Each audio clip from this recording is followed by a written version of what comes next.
Any Kofi Poku TV. Ana when you so a ocean say and then first time my patropi subscribe, like, comment, and share. Na obi entimi enya bi hwe na ekoma yedie ni nyina etimi ehun se de enema esi etie ho. Me patropi unim say 2024 just around the corner. Enti ni nyina ne say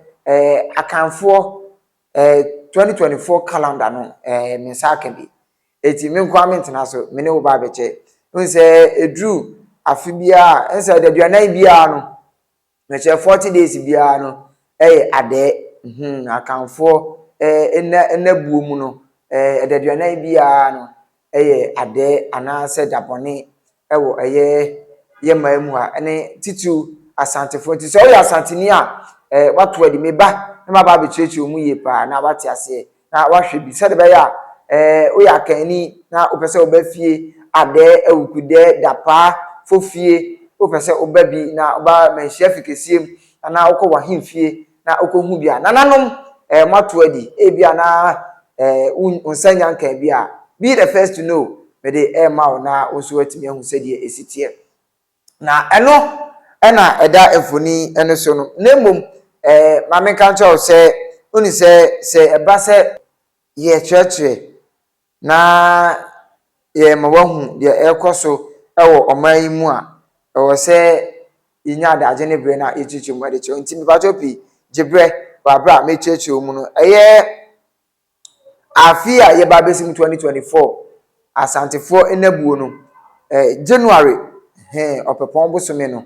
da etoso enson me che 7th January 2024 ade a edi nkan ewo afini mu eno na da screen so a wohwe emfoni no na enikan enhwe ne yenkenkan ne hu se de esitie na osha 7th January 2024 Akwasidae ade a edi nkan nananom efre ne sankofa na chese mpani se sankofa ye nchi eti unse ade bia ye nananom ede to ho a papa bia no mpani chese yen sanko ne yen sanso konkofa na yenye ni yie enti yenhye ne so eniti na ne kofi ma hye mekenti kama aba betena se amechechire wo no afen so de etoso biema ade etoso mienu February bosome no ade etoso edunwoche 18 February 2024 Akwasidae etoso mienu ene nso ye frɛ no pempamsie pempamsie ade enti wo pempam a na wasie eno ye ade a etoso mienu afen so ade a etoso miensa March bosome ade etoso aduasa baako 31st March 2024 eno ni ade a etoso miensa eno so nananom frɛ no adinkrahene eno ade a etoso miensa afen so ade a etoso 9 ewo 2024 mu 12 May 2024 12 May 2024 eno so nananom frɛ no dame nti eno ni ade a etoso 9 ade a etoso enum ewo afini mu June bosome ade a etoso aduonu miensa 23rd June 2024 eno nyame bribi wo soro nyame bribi ewo soro eno ni ade a etoso enum ade a etoso ensia ewo 2024 mu eche Akwasidae osrana no nananom osrana no akanfo osrana no ana mebobo so de ache onti ma wadwenya ontanta enti 2024 calendar ne de ewo ho nemu asantefo de na ye didi ade Akwasidae awukudae dapa fofie fodwo eno na mebobo so de kire wo no enti Akwasidae de etitu ana metu na basa ne sra me de ema ade a etoso ensia 4th August 2024 eno so owofo adobe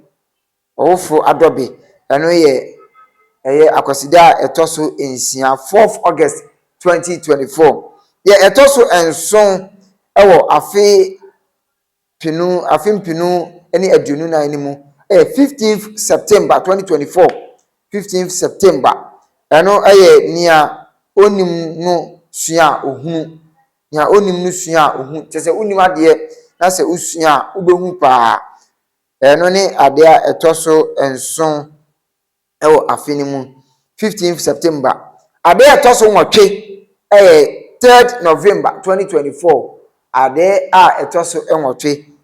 3rd November 2024. Eno Akwasidae a etoso nwotwe ewo afeni mu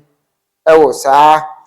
akanfo osana animu ededena bia 40 days bia na saa ade no ekoso nti yen hye ne so eno ye frɛ no denchem. Ade etoso nwotwe no ye frɛ no denchem. Eno 3rd November 2024. Aven so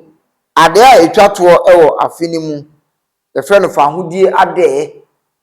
Akwasidae etwato ewo 2024 ni mu no ye frɛ no fa hodie ade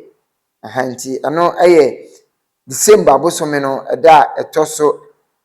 aduonu mienu 2024 no 22nd December 2024 ebi kan December ebi kan December ni nyina esiwa eso no se de obi a esika ne de eti se woni obi enya adwena me bacho pi men konkoko ho ntokwa me bacho nso fo adwenkyere fa comment section won eno ye friend fa hodie ade 2024 Akwasidae calendar no ana mabobo so edi amano yenko na yenhwe video no se de esi etie na yemba emiwie.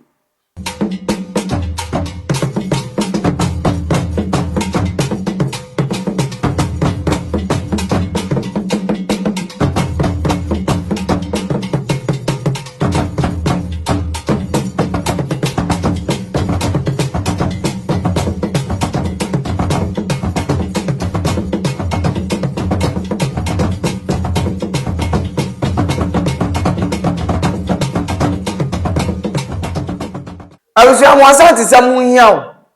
enu ti na me maba betena se a asantesem ene ye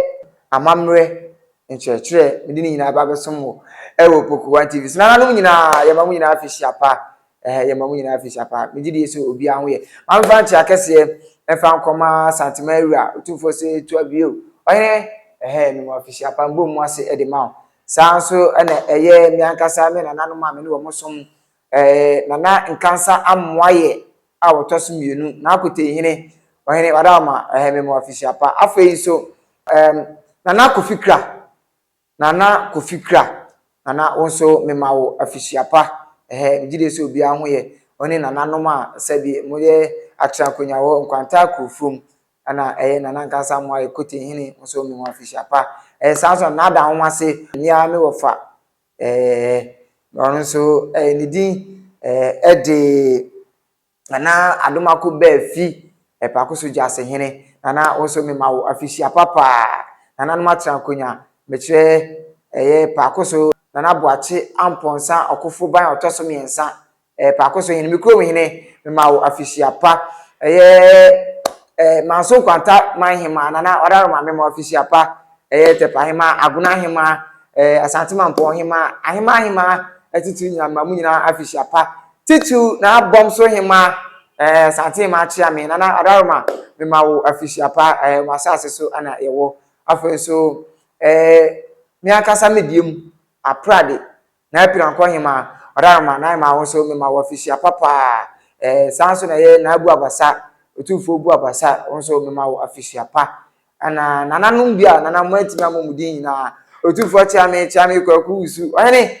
me chia pa ene de me ba se ba be chia mo nyame hye obi bia na oma obi bia afia yebesi mu no enye afefofo enye nkurahye emfa ma nananum na mutimi ebu eyekroyi emanenya akono afei so amefa chia kese emfa ma me boss mi CEO kofar by tibia kese owura Kofi Poku chairman me ma afihyiapa afei so me yire ene me chairman yire Mrs Hilda Poku Hilda Asiedu Poku me boss yire ma Hilda ye ma wonso afihyiapa afei so me yire Mrs Mercy Afriye wonso me ma afihyiapa ma me se one powerful mi nuanu ma mo amano ne sister Dina Brago Sofu Kofi Sofu Young Asofu a mobo ho ba nyina Prophet Azuka mu nyina so me ma mu nyina afihyiapa me dɔwrodo Video bibia me che bibia mo bia afishia pa ana afin so me timi ko dom le dos me ka se bodi a anu ne asem no so se me bobi mudi se de be ya ebi mo so mo ayetimi amomudi mo de beteye mo fante bebre se afin kwa wi a yetimi mo mu nyina mudi cha prophet na akwa Elisha won so me ma official pa afin so ma Grace ma Eunice Evelyn C ana afin so Psalm 105 me chacha mu nyina ye ma mu nyina official pa ye chacha obi bia nyame hye obi bia no te nanim chi obi a dare mesia video bia ba chira ye mama so ensi ho ya kra wo